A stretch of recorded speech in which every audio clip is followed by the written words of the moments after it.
Hi guys, welcome back to my channel. It's Harriet. I hope you're all doing well. I thought I would pop on and do a video as today it's been one whole year since I had my gastric bypass surgery. So yes, I thought I would sort of recap on how my year's been. I literally can't get over that it's been a whole year. So I've sort of hijacked my husband's office, where I've got no husband, no children, so it's just me and my time to record. So so I had gastric bypass surgery done in the 10th of November 2023. I had done a lot of research into it beforehand, and like most women, I had done diet upon diet constantly my whole life. I've always struggled with weight. And I think I did a lot of research into it, and I knew a family member that had it done before, and I knew other friends that had it done before. So I kind of looked into it, researched it a lot, because I think when you first hear about it, I remember my family member first telling me that she was going to have this done. And I was kind of scared for her, she sort of said, and I was a bit like, oh God, I don't know if you need to do sort of something drastic like that. It was really interesting actually. So I kind of, for a while, had that kind of sort of, I really did think, is this a good idea? Is it not a good idea? I mean, the more research that I did, the more I kind of felt like I'd read more in detail. So sort of researched how much they did the operation, like how many people actually have that operation done, what the side effects are, like how many people experience bad things. Because obviously we do hear a lot of these sort of cosmetic stories where a lot of them sort of take place in Turkey, and sort of other places in the EU, to be honest. Some stories are fine, but you do obviously hear the bad stories. So I obviously wanted to make sure that I was doing it safely, and obviously for the right reasons as well. As I said, like, it's something that I struggled with my whole life. I've then had 2 children as well. I think what actually gave me the push is, sadly, I lost my mother in 2022 from cancer. And she had always struggled with her weight, just like me. And I think after her death, I kind of sat there and had that realization that, all I do is moan about my weight. And all of a sudden it was just sort of, I don't want to worry about my weight anymore. I don't want it to affect my life anymore. My weight was affecting me so badly. Just as an example, for things like if we got a wedding invitation, the anxiety that I would experience about worrying about what I was going to wear, like in front of people. And I would get so stressed and so sort of angry with myself that then I would end up kind of, no, I'm not going to go then. Type thing. And I know that a lot of women kind of experience outfit issues and things like that, but mine was really sort of taking a toll where I almost didn't even want to take my kids to the park because I was worried that people would be judging me and people would be looking at me and make comments about the weight that I've got. So I think, it was really, really affecting me at that time. So I decided that I would have it done. So I actually booked the surgery in August 23, and I booked it for November because I knew that the recovery could be quite invasive. So for you guys who don't know me that well, I've actually got 2 children. I've got 2 boys. My oldest son is 9 and my youngest son is 8. And my youngest son is mentally and physically disabled. He suffers with 2 genetic disorders that we actually didn't know about until after he was born. So he is very limited to what he can do and what he understands, and physically disabled. So requires a lot of lifting, and needs permanent care 24/7. So for me, I booked it for November because I knew that with then Christmas coming up, my husband would have that break, there would be family members around, and the children would be leaving school for the Christmas period. I booked it for then. I was incredibly nervous, particularly when I booked it. And then they send you all sort of medical forms. So I did have to go into them, have some bloods done just to check that for anaesthetic reasons that everything is fine. And they gave me lots of advice and support and information about the surgery, about aftercare, like all this sorts of things. So I ended up having to do a diet 2 weeks beforehand, which I have done another video on here for that, so please check that out. So I won't lie at all. So those 2 weeks of that diet for the pre-op was one of the hardest things I think I've ever had to do. The diet effectively means that you're only sort of getting between 500 and 800 calories a day. So obviously completely different to what you were having. And with the company that I used, Streamline Surgical, there's lots of different options that you can have. So you've probably heard a lot of people talking about the milk diet when you're having these types of operations. So yes, there is one called the milk diet. There's another one where you can kind of use like slim fast shakes, and there's another one that is soup and yogurt. So I actually opted for soup and yogurt. So when I say this, it's not quite, you know, what soup and what yogurt you want. It's actually, the yogurt is sort of protein yogurt, so a lot of it is quark yogurt. And then I had soup, which again isn't soup that you would choose off the shelf. It tends to be more sort of broth soup, so really not appetizing for 2 whole weeks. So I don't know how I did it. I think I did it for determination, because I knew that if I didn't do this 2-week diet, then the surgery would not be an option. So I really kind of I just stuck it out and did it. So I actually lost 12 pounds before I even went into my surgery, which actually gave me a really good feeling. So I was really sort of mentally determined and physically ready by that point. So I went in for my surgery, and I had to stay in for 2 days. Had fantastic aftercare, fantastic care from Streamline. So didn't have to worry about anything. I won't lie, so when I first had it done, it was a lot more invasive than I had anticipated. So keyhole surgery, so much better than being cut open. I had 5 incisions, didn't get infected or anything, like really, I felt actually okay. I think one of the worst things about the surgery is the gas pain, which for you guys that have had surgery already, you do end up getting a lot of gas uncomfortable pain, and I think for me, mine was quite bad. I did sort of struggle with that in the beginning. They do actually get you out of bed quite quickly, and sort of tell you to sort of sip peppermint tea quite a lot. So they actually do help those things. So I did try and get out of bed and make sure I was walking around. So that sort of side of it was really good. Like I said, I stayed 2 days, came out. You're not allowed to sort of lift things for a while. So again, that's why I sort of struggled because of my son. Lifting can be a little bit of an issue, and driving until you feel well enough. So I think looking back now, I didn't drive for sort of a couple of weeks. I wanted to make sure that I could do that emergency stop if I wanted to. You feel sort of sore for a couple of days, like we talked about, like with surgeries, like obviously that's quite a given. But in general, I didn't really feel that bad. It went better than I thought it was going to be. So when you first have it done, I think the biggest thing is obviously when you start eating and drinking. So the first day I didn't have anything. I just had tiny sips of water to start with. The following day, the nurse then asked me if I wanted some soup. But it was quite an interesting feeling, because obviously before the surgery I was starving to do those 2 weeks of the diet, and then just to be absolutely starving. I was so hungry. And then when you have the surgery done, when you wake up, you're obviously not hungry or thirsty at all when you first wake up. But then I expected to kind of feel quite hungry quite quickly. And actually I didn't at all. Like I was sort of sat there thinking, okay, like I haven't really thought about food for quite some time.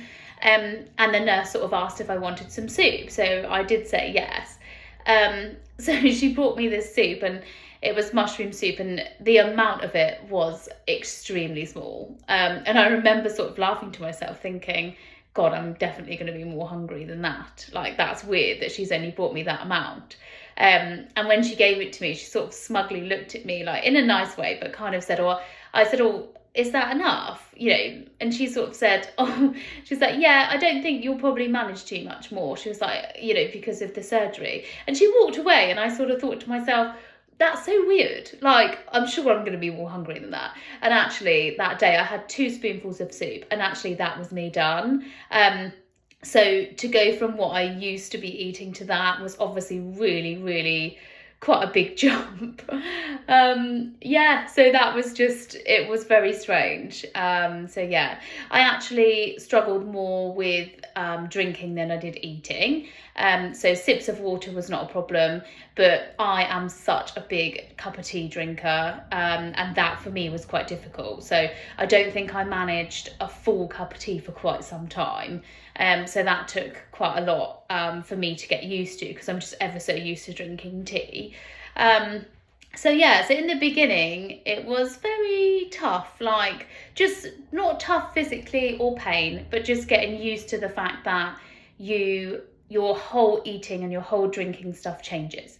So you can not eat and drink at the same time anymore, which is actually something that I didn't realise that I did that much, but actually you do. So to have that sort of 10, 15, 20 minute gap in between is actually quite strange. So yeah, so in the beginning, it was very difficult to get used to different ways. And like anything, like with sort of stomach surgery, I think, you know, you ease yourself into it. You don't want to overstretch your stitches. You don't want to do anything wrong. One, because you spent a lot of money on having this surgery, but 2, because obviously your health is really important. So yeah, so I'd say that, you know, the actual surgery and coming home and getting used to it was okay. It wasn't bad, but it did have tough points in it. So I'd say next sort of month or 2 in, I really started to notice that I was losing weight. So if you do look back on the videos that I've done, you'll definitely see, particularly in my face, a lot of people have said that. So I think you will kind of see that, you know, it did start coming off me quite quickly. I was actually quite surprised how quick it was sort of coming off. And again, you know, your food intake grows. So when you first come home, they want you to sort of stick to pureed food. So very small sort of little lumps of food if you can. Things like mashed potato, soup, things like that to start with, which is what I did. I'm not going to lie, you do get quite bored of that quite quickly, because you desperately want to get on to sort of more solidy food, and it's quite difficult when obviously you've been on that diet beforehand and you're so sick of soup by sort of month 2, I must say. So for me, I sort of couldn't wait really to sort of move on to month 3 and 4, just because I knew that at that time you could start eating things that are not hard food but soft food, so still solid food but just soft. I kind of, at that point, I think I went on to things like, I could kind of eat like a boiled egg. Like, it would take me a little while to kind of work my way through it, but you could eat that. So it was quite nice to just sort of go on to mashed potato and just little bits of food, really. And again, getting used to that feeling that when you've had this surgery, you know, you really don't feel that starving feeling again. You know, like for me personally, like I haven't felt starving since I've had this done. I kind of feel like I'm peckish sometimes. So I kind of feel like, oh, actually, yeah, I probably should, kind of thing. So yeah, I mean, and then soft food, so fruit, sort of introducing fruit at that point and things. I'd say month 3 and 4, I really struggled with constipation. I'm actually somebody that has never suffered with that, other than when I was pregnant with my children. So I think the reason that I suffered with that is your fluid intake is obviously very different to when you've had this done. So I used to drink so much, which obviously helped my digestion and my bowel and stuff quite a lot. But actually when you've had this surgery done, you cannot intake as much fluid at all as what you used to. So I think getting used to that was kind of quite difficult at first. I actually had to kind of take something for that to sort of help a little bit. But then as we moved on to sort of month 5 and 6, that kind of does fan out. It sort of, it sort of changes. I think, again, because your stomach allows you to sort of eat that little bit more or drink that little bit more, things like that sort of calm down. Particularly month 5 and 6, you can sort of move back onto what I would sort of call normal food. So when you have this done, they love that you have your protein. I'm actually not a very big meat eater, so for me it was a little bit more difficult. So I always made sure that I boiled eggs so that I had that. So that was really handy. But yeah, it was so strange to kind of, I'm not a steak eater. I find it difficult. So for me, I get a lot of my protein from corn, or raw eggs, cheese, like things like that. I do eat meat, so I eat chicken, and I do have red mince for chilies and spaghetti bolognese, but other than that, I'm really not a big meat eater. So I kind of try and stick to corn, make sure I'm having enough protein from quark yogurt, so you can have protein as well. So things like that. So you sort of felt more normal because you sort of had protein, you had your vegetables there, you had your carbs. There was a lot more for you to sort of play about with. And there's things that you have to take your time. So the biggest thing I think I worked out is I've never realised how much of a fast eater that I am. So actually that was quite difficult, because when you've had this done, you really, really need to chew, and you really need to kind of slow it down. And that is difficult if you're sat at a family table watching other people eat. You naturally speed up yourself and you don't actually realise that you're doing it. And if you do that, you are going to suffer with indigestion, and it will make you feel quite uncomfortable. So you do have to kind of make sure that you are definitely taking your time when you're eating. By month 5 and 6, I really started noticing my weight. So I'm not sure exactly how much I lost at that point, but I really started to sort of notice like trousers being too big, jumpers, like things like that. And then I'd say sort of month 7 and 8, you kind of want to experiment more with food. So I love food. Like I've always liked cooking. So for me, it was just all about sort of different meals that I could make that are healthy, encourage my children and my husband to do the same.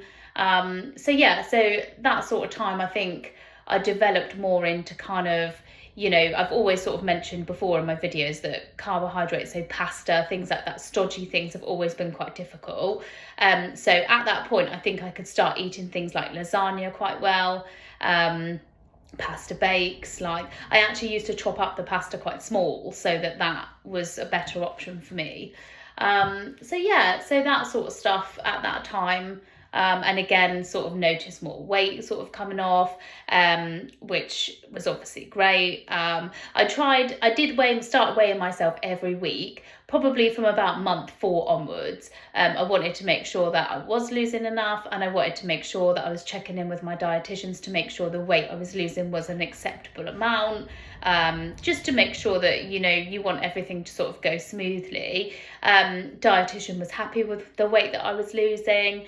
I'm obviously quite young as well, so my metabolism kind of, that you do have a bit of a bonus there if you do have it done when you're a bit younger. So that was, and then sort of went into sort of month 9 and 10, really, really noticed the weight there. I'd started to real sort of drop. I think by month 9 and 10, I was at least already 4-5 stone down, which was so much more weight than I had ever anticipated. Like I knew that I would lose weight having the surgery, like that's the whole point in having it done. But I really didn't imagine that I would lose that much amount of weight. So that was really good. And then by that point, you can kind of eat mostly everything, and drinking. Like I think So they tell you not to drink alcohol at all for the first year. I actually don't drink alcohol anyway, so for me that wasn't really an issue. They sort of advise that fizzy drinks are probably not that great either. So again, I'm not really bothered by that. I actually quite like my water, my squash, and my tea. So as long as I was having that, that's not really an issue. I think going out to eat was always difficult, probably up until month 9 or 10, to be honest. Mainly because you don't know everything that's in the menu unless you absolutely study it to where you're going to go. And I think, again, you know, there's some things that you have to trial and error yourself, you know, like just because it says in the documentation you've got from the dietitian, like plans and stuff, like everybody is individually different. So you do have to sort of trial and error that, like make sure that, you know, there might be something that your friend could eat, even if they've had the same thing, surgery done, there still could be something that she could eat that you can't. So things like that, like it takes a little while to get used to that. And I also think that, you know, this weight loss surgery physically alters you, but mentally, like you so have to prepare yourself to have a completely different relationship with food. You know, when you agree to have this operation, you're completely changing your lifestyle. So I think you've really got to kind of make sure you've got that willpower and you've got that control, because even though you're physically altered, it doesn't mean that, you know, mentally you still have to get there yourself. So I think, you know, for me, when you're out and about, you know, I'm not sure if you guys know about this. So when, because you've been altered the way that you have, if you have too much sugar, you will experience something called dumping syndrome, which is incredibly awful. So I've actually encountered it once and it was so bad that I've never done it again. Mine was kind of mistakenly done. So my dad had invited him and his new lady friend over for dinner. I was quite nervous about meeting this person, and I'd done a sort of like buffet type thing. And I was nervous, so I was chatting quite a bit, and I was sort of dipping crisps and dipping and eating and dipping and chatting and eating, dipping. And then the next minute I started profusely sweating my body, and I know what had happened, that I'd obviously had way too much dip, which over time the amount of it then resulted in too much sugar, high sugar content. I literally had to run to the bathroom and my entire body basically came out. It was unreal. I felt so ill afterwards. I was sweating, so uncomfortable, and it was certainly enough for you not to do it again. So I think after that it made me really nervous. So when we were out having dinner, like if people ordered, I don't know, like puddings and stuff, like I would be like, oh no, I'm totally fine, like I'm not doing that. So that was a little bit, it was quite a difficult thing to do. So I was always a bit nervous about going out and eating after that. Like it was something that I definitely didn't want to experience again. And I know that there's probably lots of videos on it and people sort of have said that before, but actually it really was that bad that I probably wouldn't do that again. So again, you've got to have that lifestyle control. You've got to have that mental, you know, like to make sure that you know that you can't have that much. And then obviously we move into month 11 and 12, which has obviously been recently. There I've experienced with everything with food wise, and I haven't had a bad reaction from dumping syndrome. However, I have had some things where more indigestion than others, just where you're a little bit uncomfortable, particularly around starchy food. And you've really got to look at packets of things, and on the back make sure the sugar content is sort of more green, you know, pushing on yellow, certainly not red. I think you do need to kind of, you know, look what you're doing. I think I'm sort of one of these people where I sort of stick to what I know. So I think for me, you know, I've kind of stuck to the same sort of things. Moving on to sort of month 12. So I'm kind of at the weight where I am at the moment, where I really want to be. I don't particularly want to lose too much more weight now. So I've lost over 6 stone, which is so much more than I had ever anticipated. I've gone from a size 18 to 20 to a size 8. So I never thought that I would ever be a size 8. But actually my body frame is actually quite petite underneath. So it kind of, I think the more weight I was losing, the more I was thinking actually I could do a little bit more there. Whereas now I'm really happy with the weight. I'm an 8 top and bottom. Everything that I put on, I really like my body for once, and I thought that was a phrase that I would never ever say. So it's just been amazing. But yeah, I've really I wanted to maintain now rather than losing weight. So I spoke to my dietitian, and they sort of think that you should incorporate more good fats. So when I'm having my breakfast now, I'll now have quite a big handful of nuts to put on, yogurt, fruit, things like that, even a scoop of peanut butter, which is really nice. And it's just more adding good fat. So avocados, love that, salads sort of thing, putting on salad, avocado, and switching fry light. So I cook a lot in fry light, which is a Slim and World hack that I've always done. So when you're maintaining, I sort of put that back and switch to olive oil, because obviously that's got good fat in as well, so that's been really handy. So yeah, just switch in little pieces, like no need to go overboard and no need to increase your calorie content like ridiculously, but just those little changes. At the moment I'm finding that I'm maintaining quite well. So it's been really good. I literally can't get over that it's been a whole year. And actually recapping with this video has made me kind of just remember how different my life was. You know, I don't have any anxiety anymore. I'm very happy. I've got so much more energy. I can run around with my children. I've never been able to do that before. My weight was always holding me back with things like that. And as I mentioned earlier in the video, my anxiety with my weight was just so high.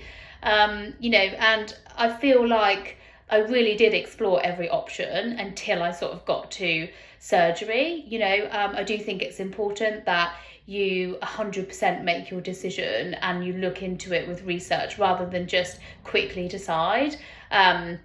I will say that for me personally, it is the best thing that I've ever done, and I would do it again in a heartbeat. The company that I used was fantastic. For those of you who do want to find out about them, Streamline Surgical. I actually had this surgery done in Nuffield Guildford Hospital, because we live sort of Basingstoke way in the UK.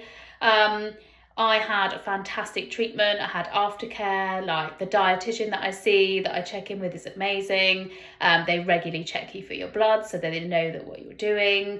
I'm actually on vitamins, so that's something to mention. So when you've had this surgery done, you do require a B12 injection every 3 months.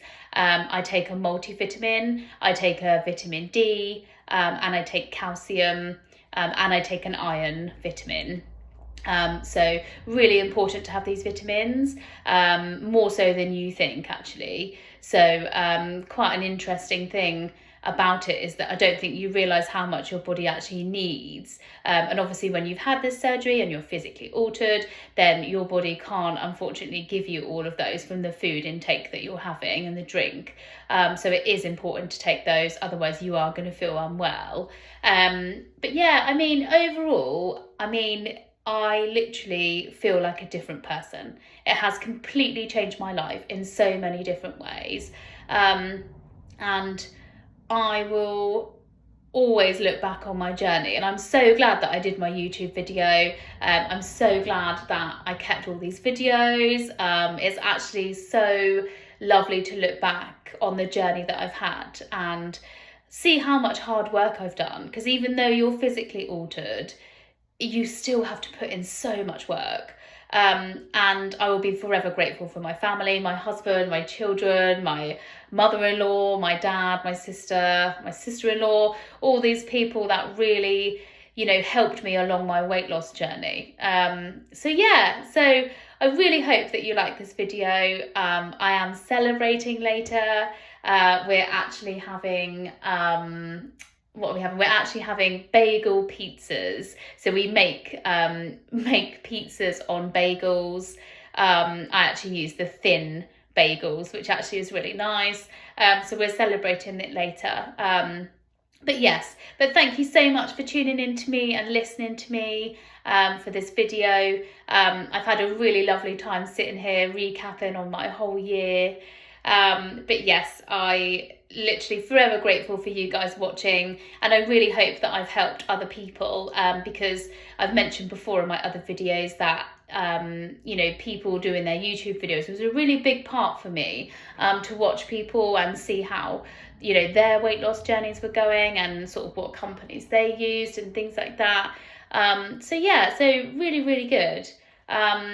But yes, so I am feeling amazing, and I really hope you guys have liked this video, and I will tune in next week for my new video. I might even start doing some shopping, so some haul videos, like tell me if you guys like that sort of thing. But yes, so really lovely to do this year cap. But I will speak to you soon. Take care. Bye.